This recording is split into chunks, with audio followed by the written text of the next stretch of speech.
Okay, all right. Right, so today we're doing manufacturing accounts. All right, so these subtopics in this topic are manufacturing versus non-manufacturing entities. We'll also look at preparing the schedules, and we'll also look at preparing some summarized financial statements. They want to be as in-depth as what you would have done in Unit 1. Okay, so firstly, we need to understand what a manufacturing entity is before we can actually prepare the accounts for it. So I have here businesses can be classified based on the nature of their day-to-day operational activities. These classifications are as follows. So the first one I have there is a service industry that which offers services to their customers. Examples include accounting firms and transportation agencies. So the accounting firms will obviously provide accounting services and financial services to their customers, and the transportation agencies would provide transportation to their customers as well. So it's a service, nothing tangible that they're providing to their customers. All right, so the next type of industry I have here is a merchandising industry. And these basically buy finished goods for resale to their customers. So they buy goods and sell them to a higher price to their customers or to make a profit. So examples would include clothing retailers. So they will buy already made clothes and sell them to the customers, everyday customers, and grocery stores. So they will buy food items, whatever, name it, frozen items, and resell them to their customers at a marked up price. And lastly, which will be the focus of the lesson, manufacturing industries, they convert raw materials into finished goods. So examples you have is soft drink production. For example, the Coca-Cola company, they would take the ingredients for Coca-Cola, they would take it in their raw form, and they through their processes, they will convert it into the finished product which consumers would buy and consume. And lastly, the last example I have there is toy manufacturers. So once again, they would take the raw materials for the parts of the toys, and they would convert them into the state which they want, and they assemble them together to make the finished product and package them and so on. You following me so far? Yeah. Okay, good. All right, before we move on though, can you give me another example of each of these? So one example of each that isn't listed. Also, I was thinking like hairdressing and barbershop. Right. So yeah, exactly. Because it isn't something physical that they can take home with them and consume later. The service is provided and consumed at the same time. So the hairdressing, the finish, obviously the finished thing, the hairstyle is what they would be enjoying. But that process, that isn't, for instance, they can't take the barber home or whoever with the skills home to get the hair done later. They get it done at the appointment time, so they're consuming the service at the same time which is provided. That makes sense? Yeah. Okay. Merchandising industry? Like a furniture store where they would resell furniture that's already manufactured. Yeah, okay, right. So the example, going back to what I said before. So the finished product, they buy that at one price and resell it at a marked up price to their customers. Customers can take home they could buy it now. They could take it home and wrap it in plastic or cover it over for use, I don't know, in like a year or so. But that's the main difference. I would say one of the main differences between a product and a service. One you can consume immediately, and one you have to consume it. You can't put it down for later, and the other one you can put down for later. I hope that makes sense. Right. Yeah. Sorry. And the last type, okay, you can give me one more type of example of a manufacturing industry.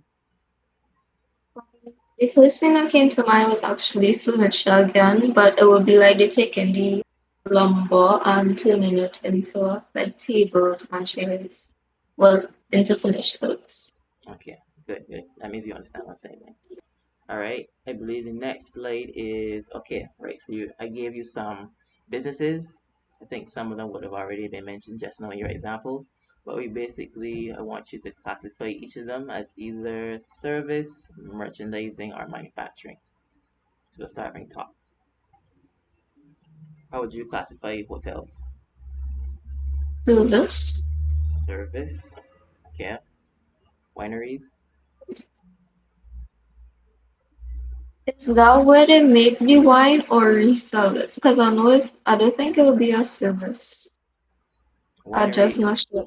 Wineries, I believe, are typically where you they would take the ingredients and actually make the wine there at the winery. The manufacturer. Okay. Law firms will be a service. Hospitals will be a service. Paint production is manufacturing. Car dealerships is merchandising. Supermarkets, merchandising. Bookshops, merchandising. And the last one is manufacturing. Okay. So that means you understand the difference. Okay. So don't have any questions, correct? I can move on. Yeah, we can move on. Okay. So schedules. So before we can actually prepare, because I have an example here for us to use to prepare, but we have to understand the actual terms and concepts associated with the schedules.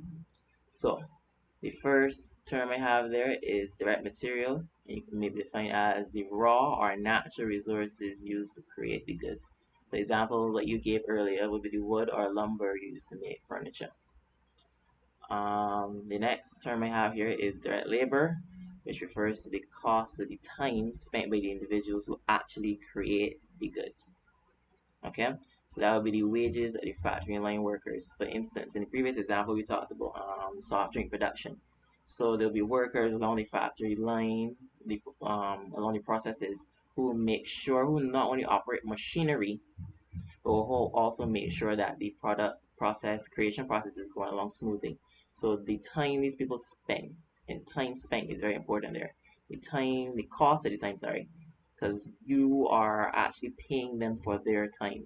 Because if you would know, I don't know if you would know if they taught this in school, but usually the reward for labor is wages. So the workers will exchange their time in labor in exchange for a wage. Okay, follow me? Yeah. Okay, good. And the last one I have here, well, second last one I have here is direct expenses.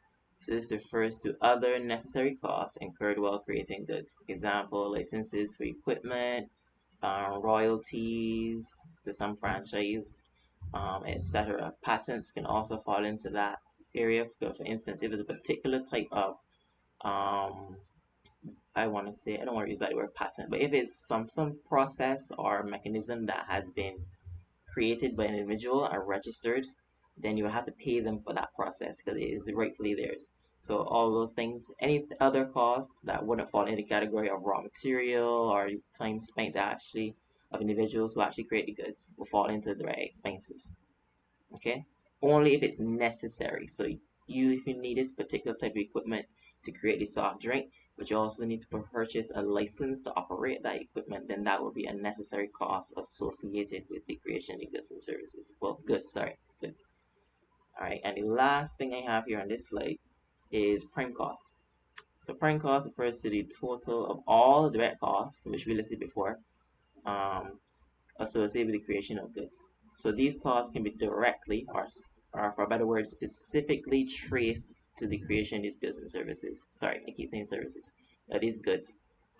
So direct material, we know that the wood that we had in inventory that was used to create this furniture. We can specifically identify that it was used to create this furniture.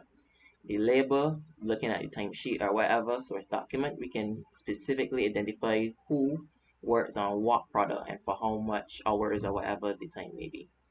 And lastly, direct expenses, we can see what expenses we incurred, whether it be licenses or royalties we had to pay in order to manufacture this product. And a little formula I have there, which will be useful later. When we're actually preparing these schedules, is prime cost is the sum of direct material, direct labor, and direct expenses. Okay, so for the next slide, some more definitions. So I have overheads refers to any indirect, and I have indirect in italics because that is very important. Indirect costs involved in the production of goods, but they cannot be specifically traced to them. Hence, direct material, direct labor are not considered overheads. Okay, so before we say the direct costs are those that can be specifically traced to the good that they would have been used to create. However, overheads are anything that you can't specifically trace, or their contribution is so immaterial or marginal that you can't identify them specifically. So I have some examples of overheads here. Indirect materials. So these refers to those materials used in the factory for purposes other than product creation. Example would be factory cleaning supplies. So the factory cleaning supplies that the janitors use, whether it be they mop the floors or they wipe down the equipment, all of that would have been involved in the production process. Sorry, that would have been involved in the factory, but it wouldn't have been used specifically to create. Because, for instance, if we have a business that has more than one product, for instance, Coca-Cola again, they produce Sprite and they produce Coke. So you can't tell which cleaning products were used to wet down the machinery at which time and at which product they were used to clean before or after, if that makes sense. And they weren't specifically used in creating. So you shouldn't, at least you shouldn't find any cleaning products, any traces of cleaning product in the actual product that would be consumed. That makes sense? Yeah, I understand. Okay.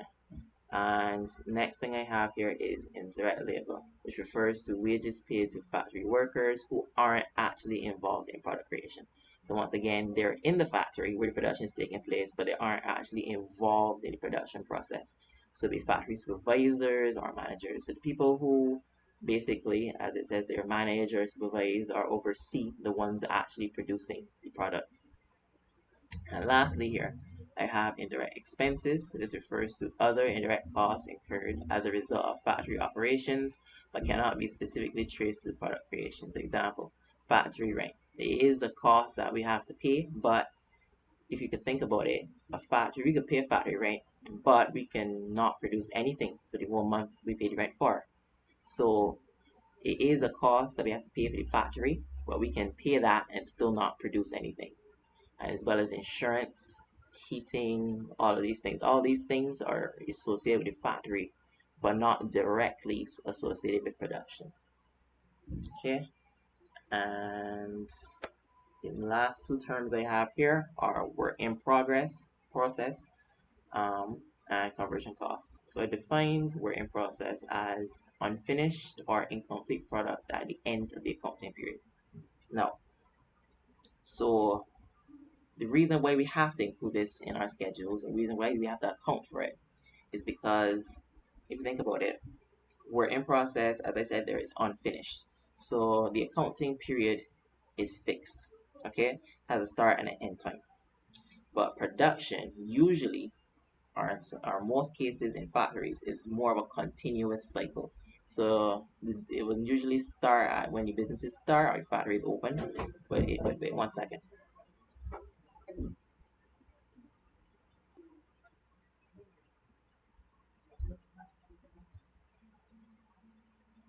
Okay, right. So what was I saying? Right. So so the accounting period is fixed, has a start and an end date.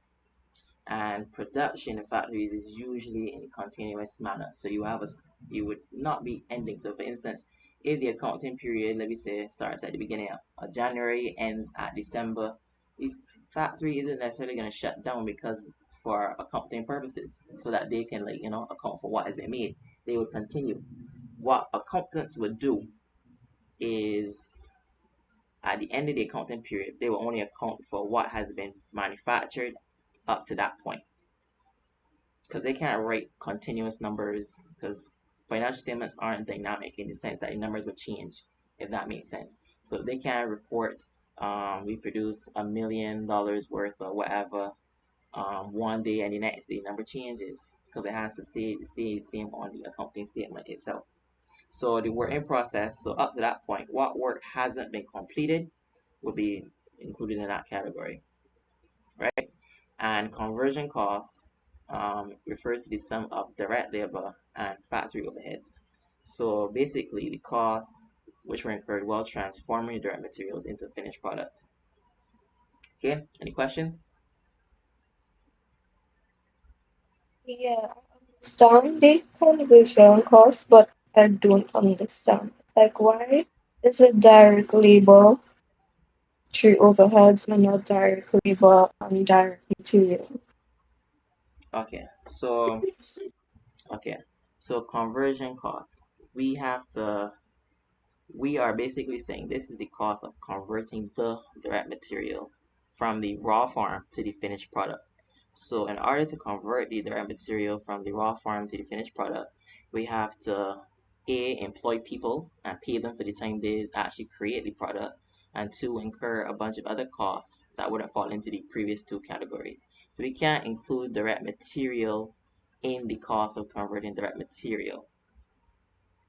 You understand, or should I explain it differently? You should explain it.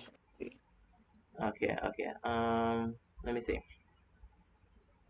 All right. So direct material cost. Okay, that is the cost of the material, right? That's the cost of the raw material or resources that we're going to use to create the finished products. Okay, so the wood, right? So we conversion costs refers to the cost we would incur to convert it. So the cost of the direct material will be like the purchase cost and whatever cost it takes to ship it to us. So like the freight, whatever it may be. So that cost is just the cost it took for us to acquire the raw material. But we for conversion costs, we're focusing on the cost to convert it into the finished product. So for instance, let me say we bought the wood for like $10,000 and it was like $2,000 to ship it from the lumberjacks or whoever the lumber companies to us who actually made the furniture. There's other costs you must consider, but I'm using those two as examples. So that would be your raw material cost, the cost to acquire the raw material. But no, if we don't employ any employees, or we don't, let for instance, utilize electricity to power our equipment to convert them, the raw materials aren't gonna just magically one day turn into furniture. We need those other two elements, the people to actually convert it, and the other things, like as I said, the overheads, to convert it into the finished product. So one is the cost of the acquisition of raw materials. The other one it would be the cost to convert it from one state to the other because it isn't going to convert by itself. Is that any better? Yeah, I understand. Sure. Yeah. Okay. All right. So schedules. Right. So schedules. Now we have two. Well, I would say two basic schedules we have to prepare. So the first one will be the schedule of cost of goods manufactured. So these two formulas I have here, these will be utilized when we're preparing the schedule of cost of goods manufactured. So the first one I have is prime cost plus the total manufacturing overheads is equal to the cost of manufacturing. And then the second one I have is cost of manufacturing plus the net work in progress is equal to the cost of goods manufactured. That's supposed to be cost of goods manufactured, not manufacturing. All right. So, and the second formula I have here is, so after, let me just talk through them a little bit. So we have our print cost. We established earlier that our print cost is the sum of all the direct costs associated with creating the products, which would be direct material, direct labor, and direct expenses. So then, well, after we find our print costs, we're going to find the total manufacturing overheads, and then we're going to sum it all together. So that will be all the costs associated with manufacturing. But they, as we said before, were in process are goods that haven't been finished or completed at the time of the end of the accounting period. So we had to factor those in because we would have, assuming the process has been going on for a while, we would have goods for the previous period that haven't been finished in that period, but we've completed in this period. So that we are work in process brought forward, or basically the work in process at the beginning of this period, and we also have we're in process at the end of this period. So because we weren't able to complete within this period, but will have to be completed next period. But accounting is all about, anyway, especially when we're looking at in terms of the period, we only account for what took place during the period, not before the period, not after the period. We're only looking at what was made during the period. With me? Yeah. Okay. And then the next two formulas here are used to prepare the schedule of cost of goods sold. So now that we have determined how much goods or what the cost of the goods we actually made for the year or the period, whenever it is, we want to know how much of it have we actually sold. Okay, so we would have finished goods inventory from last year that we didn't sell, and we will have the ones we actually made this year or this period. Okay, so if we add together the ones we have from the previous period to the ones we have that we made this period, that would be the total goods we have available for sale. All right, and then from there, if we subtract what we have still in stock, so whatever finished goods we didn't sell, we can simply subtract that from the goods we had available in the first place, and that would tell us how much we had sold. All right, Yeah. okay. And then from there now, we're going to use that figure inside of the income statement.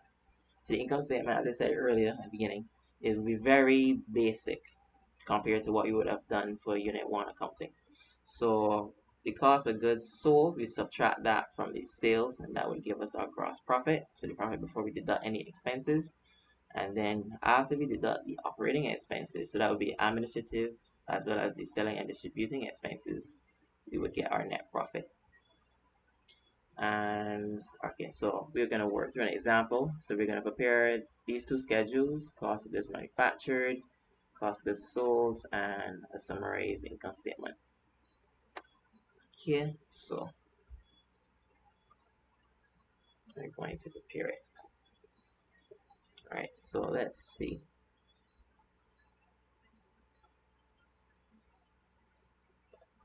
All right, so let's say we're preparing it for the company ABC Manufacturing Limited.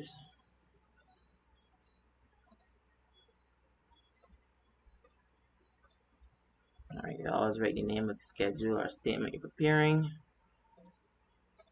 So I'm going to say